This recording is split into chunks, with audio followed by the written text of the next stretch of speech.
What's up, guys? It's Toad right back with you yet again. Thanks to all of you who are hanging out. I get a lot of people hanging out in my late night shows, man. Surprisingly, even though it was just a college football playoff breakdown. So thanks to all you guys who are hanging out for that.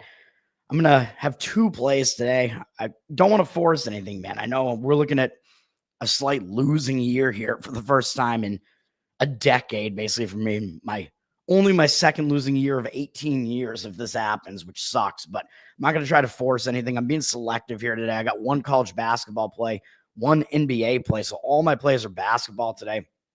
I will talk about the college football games. I will also talk about NBA. There's a little bit of NBA and NHL as well. The card is not huge today. So I mean, let's get right into it, I guess. And then NFL, we got some weird stuff going on because we have Saturday games now. So I'm probably going to do my NFL show tonight instead of tomorrow night. I said I was going to do it Saturday night. I forgot we're in the late season NFL now where we get Saturday games because college football. Well, college football, I mean, I don't know when it starts happening because usually it was all college football is over. I guess it's still because the regular college football season is over, but now college football playoffs are happening. So you're going to get college football playoffs at the same time as NFL. I mean, that seems a little weird to me because usually it was just, there are some crappy bowl games going on right now, and the NFL is also going on. So it's a little bit different with college football playoffs. I don't know. It's a little weird. Playoffs? All right, let's get into, should I rant again about yesterday's 0-3, even though I did do it last night on my college football playoff special? Nobody's even here, so nobody's listening to this rant. I mean, it was bullshit to some degree. The Nashville game was bullshit. I mean, Nashville was winning that game 3-1 more than halfway through the game. I mean, I think they were the better team in the game. Statistically, they were better, and they blew the lead, and they retook the lead. They still had the lead with not much time left in the game, but 4-3, and they blew that and then wound up losing in overtime. Just absolutely pisses me off, man. The under in the NFL game didn't come close to getting there, even though I was also right on the side in that game on the Chargers. So my Thursday night sides continue to do pretty well. And I think I'm 11-4 with those leans now, even though I'm 2-1 in betting those. So that's not good. And I'm 2-2 in betting the Thursday night games. I hate that too. And then Seattle Kraken, I mean, that game just didn't get there either, even though statistically it did not look like a bad loss for Seattle. Statistically, it was different than what showed on the scoreboard. Let's talk about today. I got two plays. Like I said, we have a couple of big games in college basketball. Not a whole lot going on, really, though. The couple of big games are tonight. We have a couple of games that are late that are going to be being played at the same time. We have a Big East battle between St. John's and Providence. This is at Providence. However, the odds makers are telling you, yeah, St. John's is the better team here. They're up from 5.5 to 6 with juice on the road. 56% of the tickets, 57% of the cash. Money looks like it is coming in on the side of St. John's as well. I can't say I disagree with that. I mean, Providence has been pretty ugly so far this year, man. So I don't think I would want to come in and play Providence, even though I know they're coming off a fairly ugly game against St. Bonaventure, where that was probably a game Providence still should have won, even though Providence isn't that good. Providence is only a 2.5-point favorite in that one. Bonaventure is pretty good, though. They're a pretty decent team. I mean, they're 10-1 to start the season. Not that they face the most difficult schedule or anything. Providence has faced a pretty difficult schedule so far, but I mean, they've lost to some teams that Big East team should probably not be losing to, even though Rhode Island was playing okay to start the season. Davidson's not terrible, but those losses, I don't know, man. And Indiana's not as good as they were ranked at that time. So I don't trust Providence. Providence does have Marquette up next, but it's not for 11 days. So, and this is their conference home opener, I believe. So it's not like they're not going to show up for this game, but I just think St. John's is the better of the two teams significantly.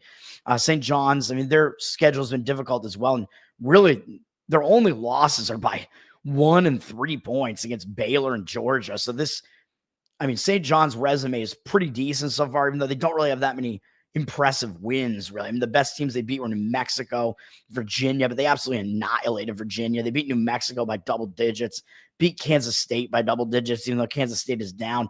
This DePaul team actually seems to be kind of having some sort of resurrection of some kind. I don't know what's going on there. They haven't been playing that bad. St. John's destroyed them as well.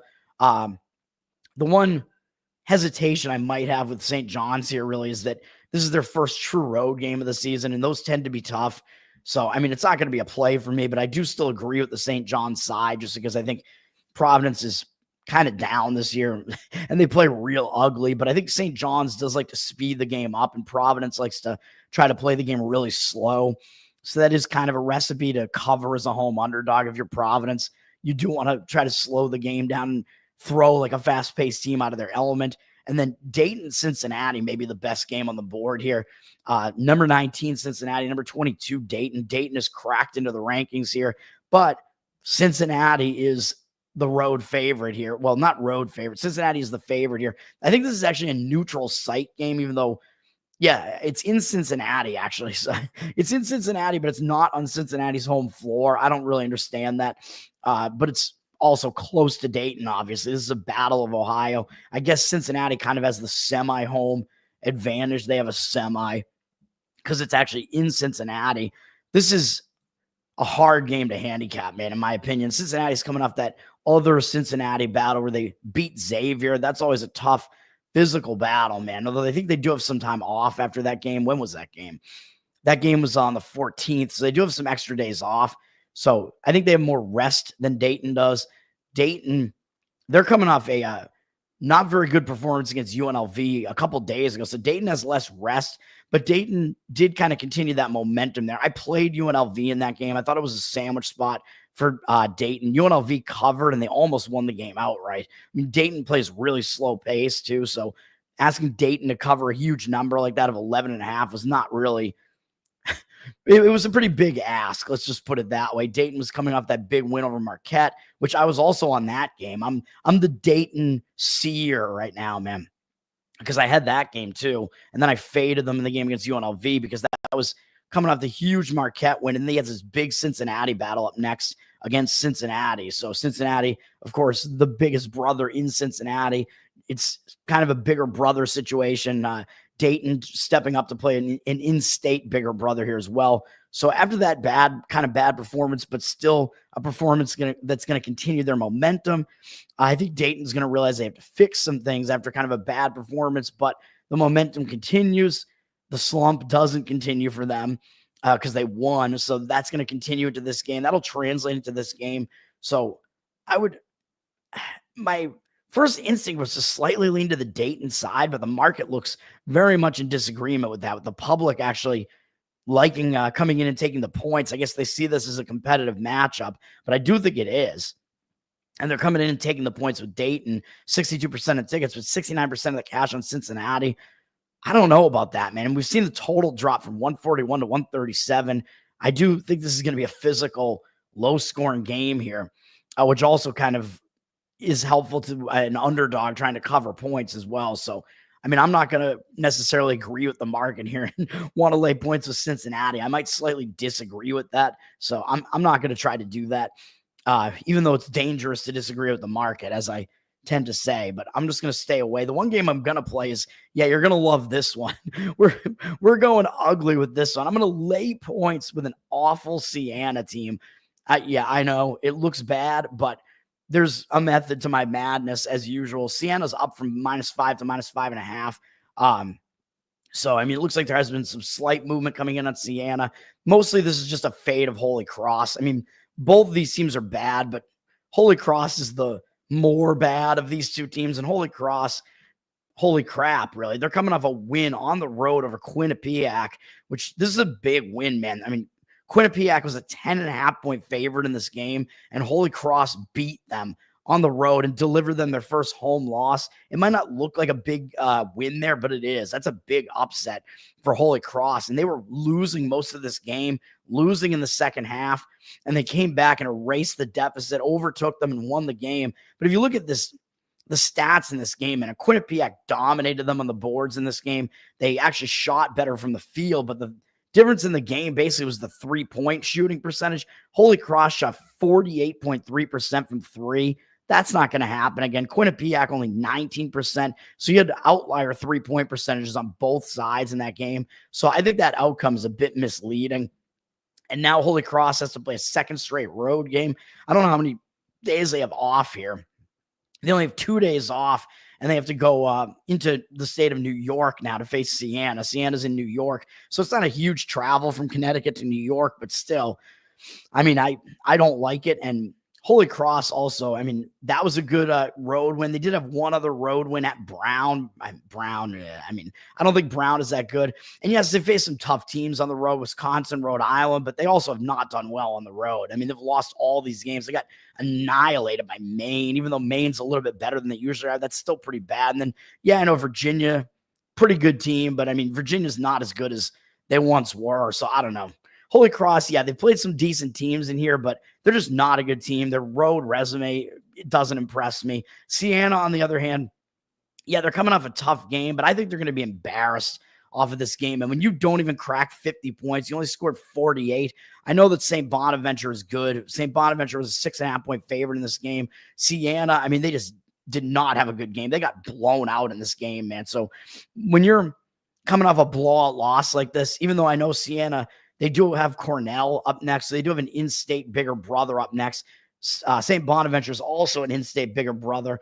And yes, I know they've faced the weaker schedule. They did also beat Brown, hilariously. Basically, the only good team that played is Xavier. So I know Siena has not faced a more difficult schedule. That's true. But you look at Ken Palm's rankings, he's got Holy Cross way overperforming, man. He's got Holy Cross as like the 7th luckiest team in college basketball, meaning that their record is not indicative of how bad they are, sitting at 6-5, and you got Siena at 5-6. If the public looks at this game at all, which they probably aren't, they're going to look at this and think, wait a minute, Holy Cross, better record. They just beat Quinnipiac, and you're giving me 5.5.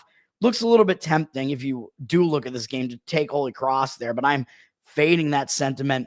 And as I was about to say, I mean, Siena is the better team, but they're also coming off an ugly, disgusting loss, man. When you lose badly like this to anybody, really, even if it's a pretty good St. Bonaventure team, you're going to want to bounce back in the next game. I don't really care that they have Cornell up next. I think Siena is going to show up focused. I mean, nobody wants to be embarrassed like that. And I don't know how many days they have off right now, but it is a second straight road game for Holy Cross, which is not a great situation to be in necessarily either. Siena played on the same day that they did on Tuesday, so they have the same amount of rest, but Siena staying at home and coming off a much worse effort. Holy Cross put in a max effort to pull off that upset. As I said, it was a little bit misleading. This game may have been a little bit misleading as well. I know both teams shot really badly, but Siena, I mean, they lost the turnover battle at home. That's maybe not going to happen. It's usually the home team, especially if they're the better team, which Siena is going to be the better team in this game. A lot of times you'll see that team win the turnover battle. Siena only shot 32.1% from the field. That seems like an outlier to me. I don't expect that to happen again. Both teams shot badly from 3, but still, I mean, I think you're going to see some movement back to the mean in a game like this. This is kind of a return to form type of game here, where both games that these two teams played in their previous game was a little bit of a statistical outlier. So Siena -5.5 is that play. I know how horrendous that looks. JC, what's up, man? Thanks for hanging out. Let's move over to NHL. I guess I'll go next, or I don't have a whole lot to say about this NHL card, really. Toronto Buffalo. I mean, for some reason I thought this game might have some interesting situation here. Yeah, it's a quick revenge spot for Buffalo. This is a weird spot, actually, where Toronto, they did beat Buffalo 2 games ago. Then they went into Dallas and they beat Dallas to start the road trip. So Toronto, they're coming off beating Dallas. They could be in a letdown spot, and they just beat this Buffalo team. So I don't know if Toronto's really going to have full focus in this game, whereas Buffalo, they're coming off a horrendous looking 6-1 loss to Montreal, and they have a little bit of extra time off. So they just lost to Toronto.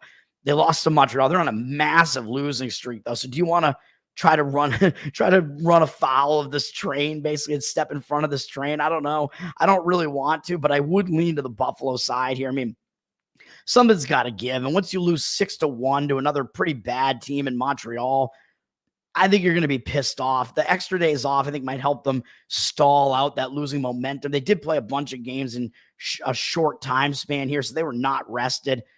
But they are returning home from a road trip, which I don't necessarily love, although it wasn't a long road trip. It was only 3 games, and it only took them to Washington and then Toronto and Montreal, so not really far geographically either. They do have Boston tomorrow, but it's not like you're going to overlook a really good Toronto team and a Toronto team that just beat you.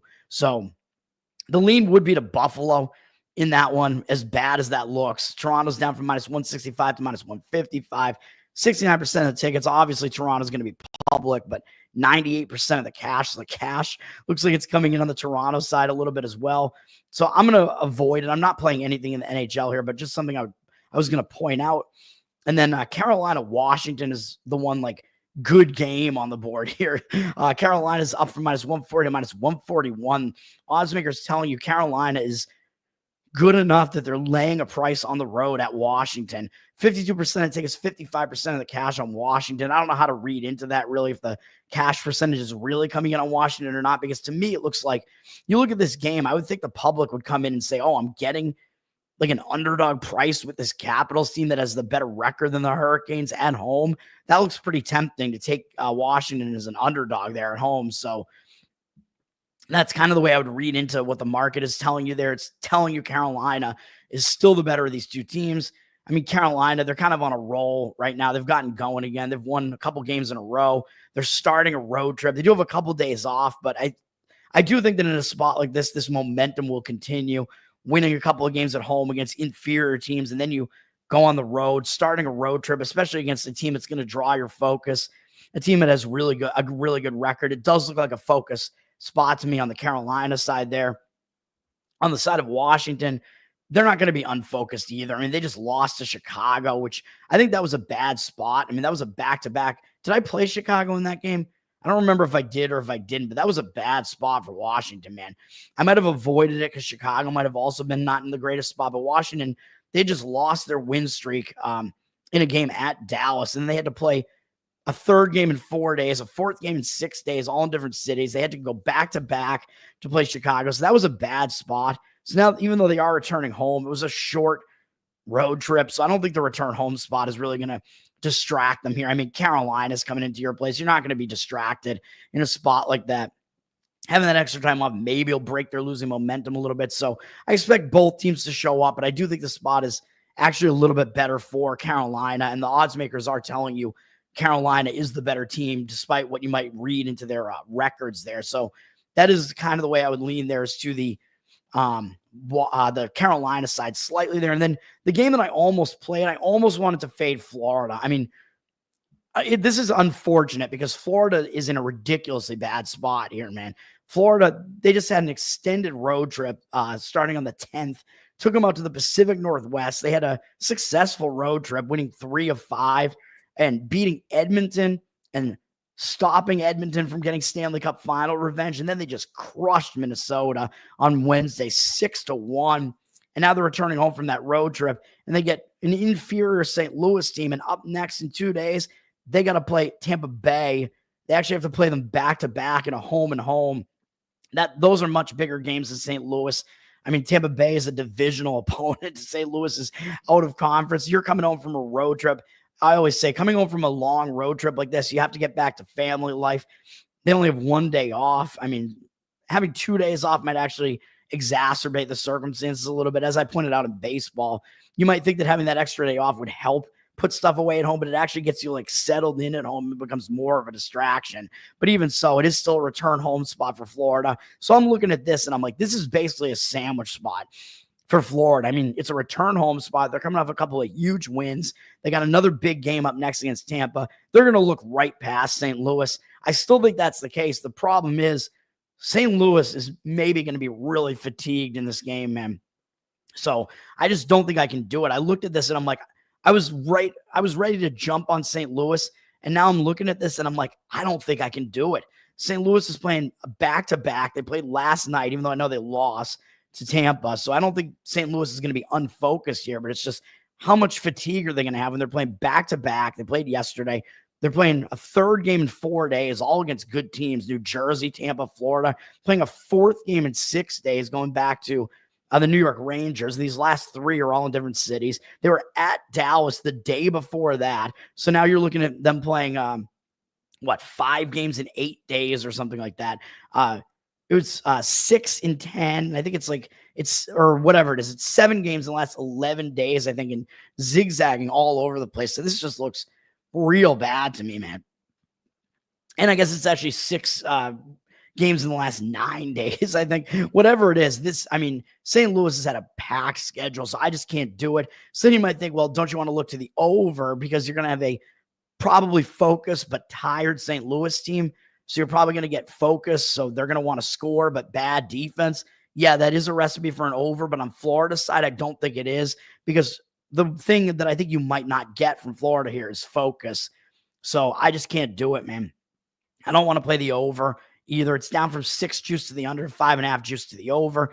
98% of tickets and 88% of cash on the over. It looks like over is public with the line moving against it. I don't want to do it. Florida's up from minus 275 to minus 290. 91% of tickets, 99% of the cash on Florida. Florida's still very public. If I was going to play this game, it would still be playing St. Louis, and I would take the puck line to come within 1.5 goals of Florida here. That's the way I would do it. I would take St. Louis plus 1.5 goals at you can get it at plus 100 right now. I think at some spots. So that is the way that I would play that game if I was going to do it, which I am not. Let's go over to the NBA where I have my other play. We have a few games in the NBA here. We have Hornets 76ers, and the 76ers, now that they have most of their guys back, are laying a bunch of points now and being lined like they're one of the better teams in basketball. Up from 10 to 11, 68% of the cash on 53% of tickets on the Hornets. I think a little bit of public sentiment against Philadelphia because their record is still real ugly. But you got to realize that the 76ers played most of the season with most of their guys injured. Embiid has barely played. You had, I think, Maxey was out for a little bit. And Paul George missed a bunch of games too. And I think all of those guys are back now. You're looking at a 76ers team, though, that did just beat Charlotte in their last game. So, how focused are they really going to be when they just beat this Charlotte team? And they got Cleveland up tomorrow. So there's no way I'm going to jump in and try to lay the points with Philadelphia here, even though they need wins because their record is awful. But again, are they really going to be focused when they just beat Charlotte in their last game? And with Cleveland tomorrow, probably not. Doesn't look like a very focused spot to me for the 76ers here in this one.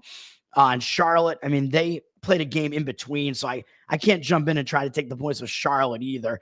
They're on a back-to-back. They just lost to Washington yesterday, though. So, that's about as ugly a loss as you can get, losing to probably the worst team in the NBA, Washington. That is a bad loss, but it is still a back-to-back. But, probably based on the situation, I would still agree with taking the points with Charlotte, but I just can't do it. They should maybe zigzag back from that bad loss to Philadelphia the previous time they played them. Charlotte is going to be the team that has the adjustments to make at the very least, and they're probably going to be pissed that they just lost to Washington yesterday, but it is still a back-to-back, so the rest situation is not exactly good for Charlotte, so I'm not going to play that. Bucks and Cavs, maybe the best of the games here, but the problem with this is that the Cavs are up from 4 to 9 now, which this line move is crazy, dude. They got 76% of the cash on them, 60% of the tickets over on the Bucks.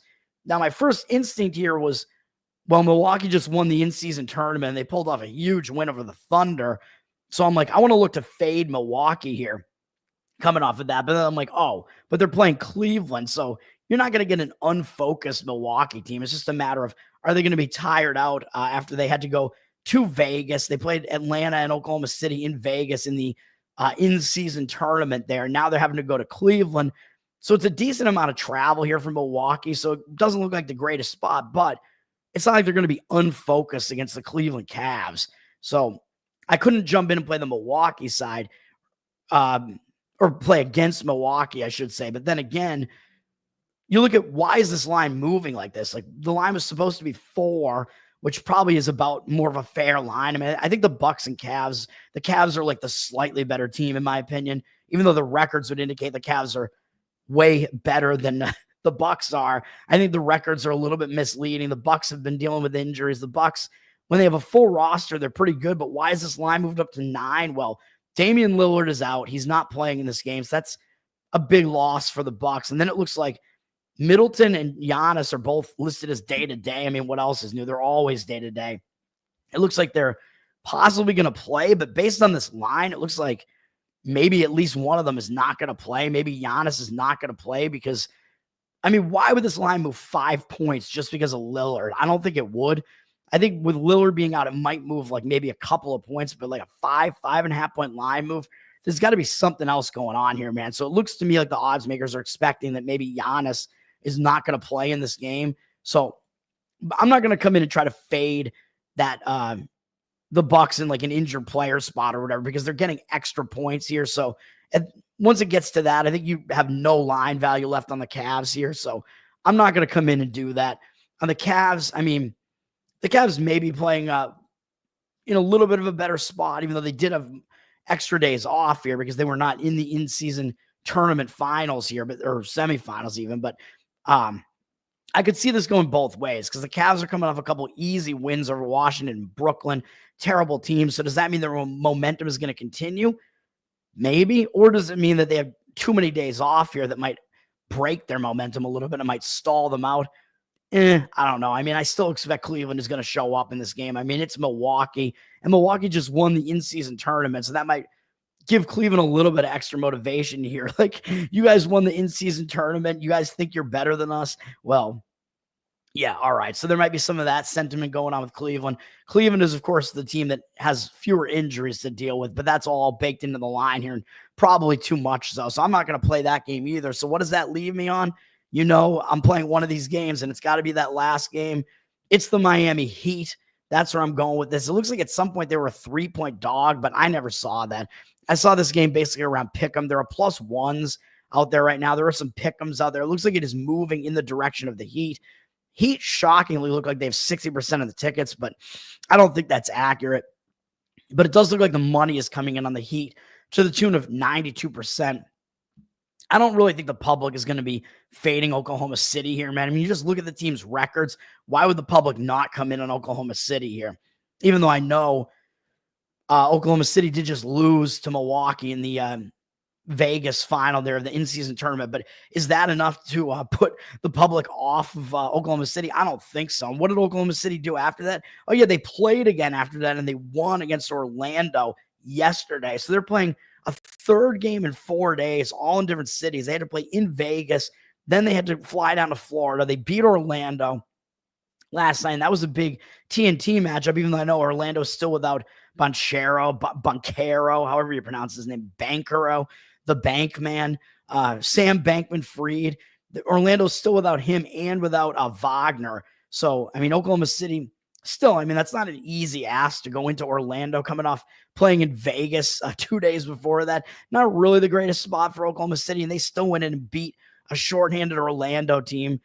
Still fairly impressive win. And now they're coming off that, and they have to turn around right away on a back-to-back and play the Miami Heat. It doesn't look good to me, man. It's 3 games in 4 days, all in different cities. Miami has a huge rest advantage in this game, man. So I don't like it. And it is possible Oklahoma City doesn't fully pay attention to a Miami team that's barely above 500. But Miami, I just think they're better than the record indicates, man. I mean, they played some of these games without Jimmy Butler. I mean, they had some losses to some good teams in here. They had a lot of road games mixed in here. Miami, they've been doing well at home, man. I mean, look at this stretch that they've had at home. I mean, the last time they lost at home was to Milwaukee on November 26th, I think. Since then at home, they've beaten Toronto, the Lakers, Phoenix, Cleveland, and Toronto again. So they're on a 5-game home win streak here. They've been playing well at home. And what did they do in their last game? They went to Detroit in this weird isolated game here, and they lost in overtime to Detroit. So I think they're going to be in a bounce back spot after that. They have extra time off. They've had the last 3 days off. So in that span of time, Oklahoma City is playing their 3rd game in a span of time where Miami is only playing their 1st game. And because Miami lost to Detroit there, that means that having that extra time off is not going to be a momentum stopper, because that Detroit loss was the momentum stopper that stopped their win streak that they had. So I think because of that, I think they went into that extra break kind of angry, and I think they're going to use it to fix some things, refocus. I think they're going to use that rest to get ready for this game. I mean, you got Oklahoma City coming into your place. You know how good they are. You're going to be focused. The rest spot is way, way more advantageous for Miami in this game. Give me the Miami Heat plus the point in that one. And then we got college football. We do have some bowl games here. We have 2 bowl games and the start of playoffs, which I did kind of allude to yesterday. So first game up is in about an hour at noon. This is Ohio at Jacksonville State in the Staff DNA Cure Bowl, which is in Orlando, Florida. So you might think, well, Orlando, Florida looks like maybe it's a better spot for Jacksonville State, who they're not in Jacksonville, Florida. They're in Jacksonville, Alabama, but they're still a Southern team. However, you look at what the odds are doing in this game here. Ohio has gone up from a 2.5-point favorite to a 6.5-point favorite. 60% of tickets, 64% of the cash, the money coming in on the Ohio side. And why is that? Well, that's because Jacksonville State, they lost Rich Rod, their coach. He's gone. He is going to West Virginia, I believe. So Rich Rodriguez is out.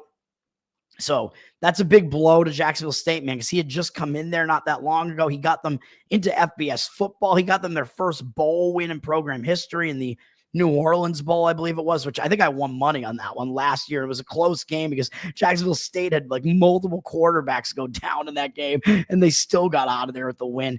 So that all happened. So Jacksonville State had that huge bowl win last year. Now the coach is leaving, and now a bunch of players are following suit. So that's why Ohio has moved up to a 6.5-point favorite, because you look at the opt-outs here, which we can look at here. Jacksonville State, they have a lot of guys hitting the transfer portal here, man. Multiple wide receivers, a couple wide receivers injured. They got a lot of guys leaving. I think their quarterback is still there. Their starting quarterback. But Ohio, I mean, they have nobody entering the transfer portal for Ohio, man. Ohio, I mean, they have some injuries that they're dealing with, but Ohio looks like they want to show up and play in this game, man. Even though both of these teams, Ohio, they've had their fair share of bowl appearances.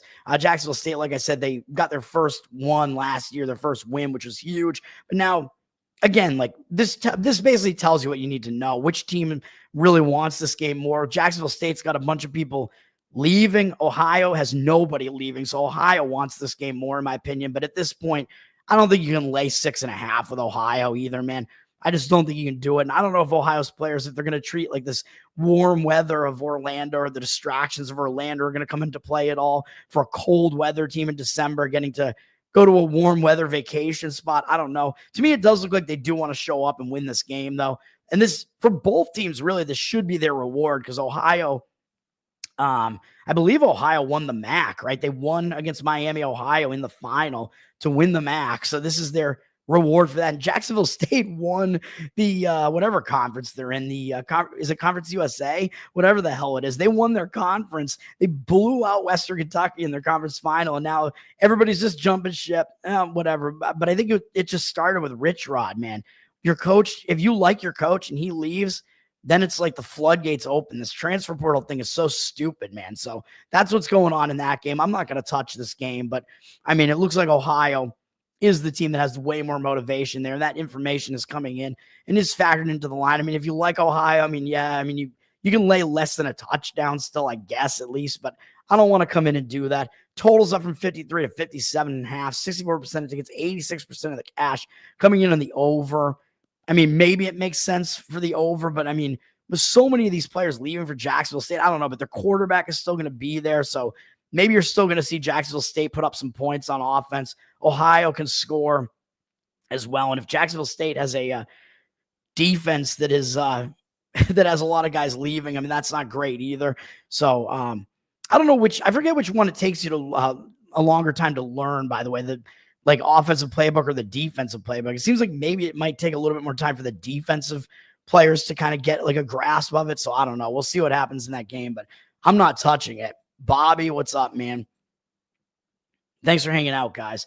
All right. And then the next game up is the game I was closest to playing, which is the Gasparilla Bowl, which is in it's the Union Mortgage Gasparilla Bowl now, man. It's not the Beef O'Brady's Gasparilla Bowl anymore, or the Bad Boy Mowers. I liked that sponsor, Bad Boy Mowers. No longer the sponsor of the Gasparilla Bowl. It's Union Mortgage Gasparilla Bowl. This game used to be in Tropicana Field when it was the St. Petersburg Bowl and whatever. Now it's at Raymond James Stadium, the Tampa Bay Buccaneers Stadium in Tampa, Florida. This is Tulane in Florida. And here's the thing, man. I mean, I was looking at this game and I'm like, I wanted to play Florida in this game, and I just don't think I can actually do it. I mean, Tulane really looks like they don't give a shit, though, like about this game, even though it looks like their coach is staying. Their coach is saying their players do give a shit. But the main thing about Tulane is, well, first of all, Tulane ended their season just looking like they didn't care at all, man. I mean, they had that game where they lost to Memphis to finish the regular season, but Tulane was already in the American Conference Championship at that point, so they didn't really care about that Memphis game that much. So I give them a little bit of a pass for that one, but then I bet them in the conference in the American Championship game, and they were just awful. They went up to Army, and they just basically didn't even show up. So that could go one of two ways, man. You could either say, well, Tulane is just a team that doesn't care anymore, or you could say that Tulane is angry about that loss, and they're going to want to put in a better showing here, and maybe facing an SEC team will focus them a little bit. Maybe. But then the other reason why I thought maybe Tulane is not going to care is that Mensa, their best player, their quarterback, Mensa, who kind of exploded onto the scene this year, he's gone, and he's already committed to Duke. So he's not playing in this game. So their backup quarterback, who is actually in the transfer portal now, which is actually their third string quarterback, I think Ty Thompson, he's in the transfer portal as well, but he is playing in this game. So he knows the schemes at least, but he is a huge drop off from Mensa, man. Thompson didn't play that much this year, and Mensa is a pretty good quarterback. So Tulane is definitely going to suffer. So you got to try to figure out, is Tulane going to be motivated here? I think it's hard to really gauge whether they are or they aren't. With Mensa leaving, I mean, the coach is still there. He's going to have to try to get his players up. Like, we're going to play this game, guys. Like, forget about him. He's left us. So Tulane doesn't really have that many other defectors. So I could see that situation going both ways. So the floodgates didn't open. In this game, Florida was a 14-point favorite at one point in this game. And they're down now from 12 to 10. 69% of tickets on Florida, 55% of the cash on Florida. Kind of surprises me that Florida's that public, but I guess it's just because it's an SEC team and because people saw them win some big games at the end of the season, that the public is actually still coming in on the Florida side, even though Tulane has the kind of fancier looking record and was the team that was in the rankings for a little while. Because I thought it was going to be one of those games where the public would come in more on the underdog, because one of those like lesser conference underdogs that has a better looking record, but the better team from the better conference that face a much better schedule has the uglier record and is actually the favorite, but the public is not wanting to be on them. It kind of had that look to me for a while, and I almost wanted to play Florida because I think Florida should be motivated here because they haven't been in a bowl for like a couple of years now, more than a couple of years. I think they didn't make the bowls last year. I think it's been since maybe 2021 or maybe even earlier than that. Florida has been a down program, man, and they've not been into the bowls. Billy Napier is still there. He's not leaving. So their coach is still there. Florida, the quarterback Mertz is injured. So he's been injured for a while now, and they switched to DJ Lagway. He's playing in this game. Lagway has been pretty good at quarterback for Florida, and he was quarterback when they pulled off all those big wins and had all those big games. That was all Lagway at quarterback in those. So I was wrong about the Mertz versus Lagway thing. Lagway does look pretty good. He's the guy the fans want. So I think Florida, they're going to draw in this game, man. I mean, this game is in the state of Florida. They haven't been in a bowl for years. So that led me to believe that Florida is going to be motivated in this game. Their coach is still there. The quarterback is still there. So, I mean, that made me kind of want to take Florida here because Tulane's quarterback is gone. So at the very least, I mean, Florida is the way more talented of these two teams. And then the problem is Florida does have some guys hitting the transfer portal, mostly on their defense. They got a lot of injuries too, but a bunch of their defensive players, including one of these guys is one of their best defensive players. I forget which guy it is. It might be Cersei on the defensive line. I forget which one, but one of their better defensive players is out or is hitting the transfer portal in this game. So that scares me a little bit that Florida actually has more defectors here than Tulane does, because I thought Florida was going to want to show up and get this game for Napier, for the program. I mean, we'll see what happens, but I think it's a little bit too dangerous to try to lay the points now with Florida, but I still would not want to come in and try to play Tulane here with Mensa gone. You don't know what you're going to get out of their quarterback. Florida could still have a pretty good defensive performance against a much inferior Tulane team. I mean, I know Tulane had a couple of big games this year against Kansas State. They played pretty well. Oklahoma, they didn't play badly. And then Army, pretty good team. They did lose to them. They beat Navy, but Navy had lost their quarterback in that game. So I don't know what we can take away from that. And then, like I said, they lost to Memphis, who really is, I don't think, that good, even though Memphis did win their bowl game. Florida obviously faced a way more difficult schedule. They faced Miami Texas A&M early on there. And then they almost beat Tennessee. They crushed Kentucky. They lost to Georgia, Texas, beat LSU, beat Ole Miss. I mean, this is a gauntlet. Florida faced one of the most difficult schedules. Even UCF wasn't that bad. So, I mean, Florida really did not have it easy this year. So they are certainly the way more battle-tested team here, man. And they're stepping way down in class now against an inferior Tulane team. So you do have that going on in this game as well. I think Florida probably has enough of their superior talent still there that they should be able to get this done.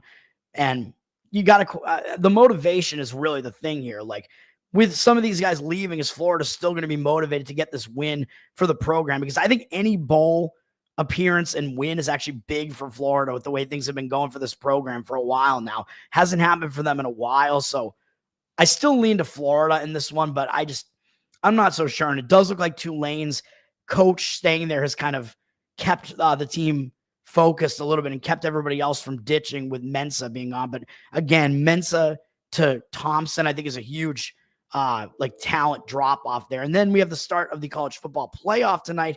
As I talked about last night, Indiana at Notre Dame. By the way, the total has gone down from 51 to 49.5. 51.5 to 49.5 in that game in the Gasparilla Bowl with 75% of tickets, 82% of the cash on the over. Looks like public coming in on the over, but it looks like the money has kind of dropped a little bit on the over. Maybe some of that has to do with Mensa leaving, though, which should hurt Tulane's offense quite a bit there. So, again, we'll see what happens in that game. But, I mean, the fact that the total is pretty low doesn't really lend itself to Florida easily getting over easily covering like a huge number like that either, even though that's still the game that I would look to. Anyway, the Battle of Indiana, Notre Dame. This is number 10 Indiana against number 7 Notre Dame in the college football playoff. Notre Dame's down for 7.5 to 6.5 with juice. It's mostly 7s out there, but 60% of tickets, 63% of the cash on Notre Dame. So to me, it looks like the public is coming in a little bit more on Indiana than they should be. As I mentioned last night, I like the Notre Dame side in this one. That is the only way that I would look in this game, would be to lay the points with Indiana. I don't think, or lay the points with Notre Dame, excuse me. I'm not quite going to get there with that one, but Indiana, they face an extremely weak schedule this year, as I've harped on multiple times. I mean, they were favored in every single game up until they faced Ohio State. And then once they stepped up in class against Ohio State, they got absolutely trashed by Ohio State. And they were coming off a game against Michigan, where Michigan was probably the second best defense they faced this year, and they didn't do well offensively against Michigan either. So the times that they've stepped up in class against good defenses, and Notre Dame is indeed a good defense, not as good as Ohio State, but better than Michigan probably, and still a very good defense. Indiana has not done well offensively, man, and their offense is actually pretty one-dimensional. Like, if you look at the stats, it looks like they have a rushing attack, but they really don't. It's because they were winning all of these games, because they were winning in such blowouts against inferior teams that padded their rushing stats because they were just running the ball to run out the clock. And it made it look like they have a good rushing defense, but that's because their opponents had to throw the ball constantly because all their opponents were losing. So their opponents couldn't try to run the ball anymore against them. So I think that masked Indiana's rush defense, which I don't think is actually that good. Notre Dame is a good rushing attack. I think they should be able to run the ball against this Indiana defense that I think is suspect against the run because of what I just said. Indiana, kind of one-dimensional offense, as I was just saying. They can definitely throw the ball. It's been impressive what they've done here, man, with all these James Madison transfers. Those guys didn't win the bowl game last year for James Madison. James Madison got their first program bowl win for me a little while ago, a couple days ago. But this Indiana team, these guys that were on James Madison last year, they didn't win that bowl game. But now this is a completely different animal, man. I mean, they're playing in the playoffs against a really good Notre Dame team here. I don't see it. I don't like it for Indiana at all, man. I mean, they were, like I said, they're used to being a favorite. They were a favorite in every one of these games up until that Ohio State game. The only other time they were an underdog, they lost pretty badly. Notre Dame hasn't faced exactly the most difficult schedule, but it's been more difficult than Indiana's. I mean, most teams have faced a more difficult schedule than Indiana. At least Notre Dame beat Texas A&M. They beat Louisville. They beat Navy, Army.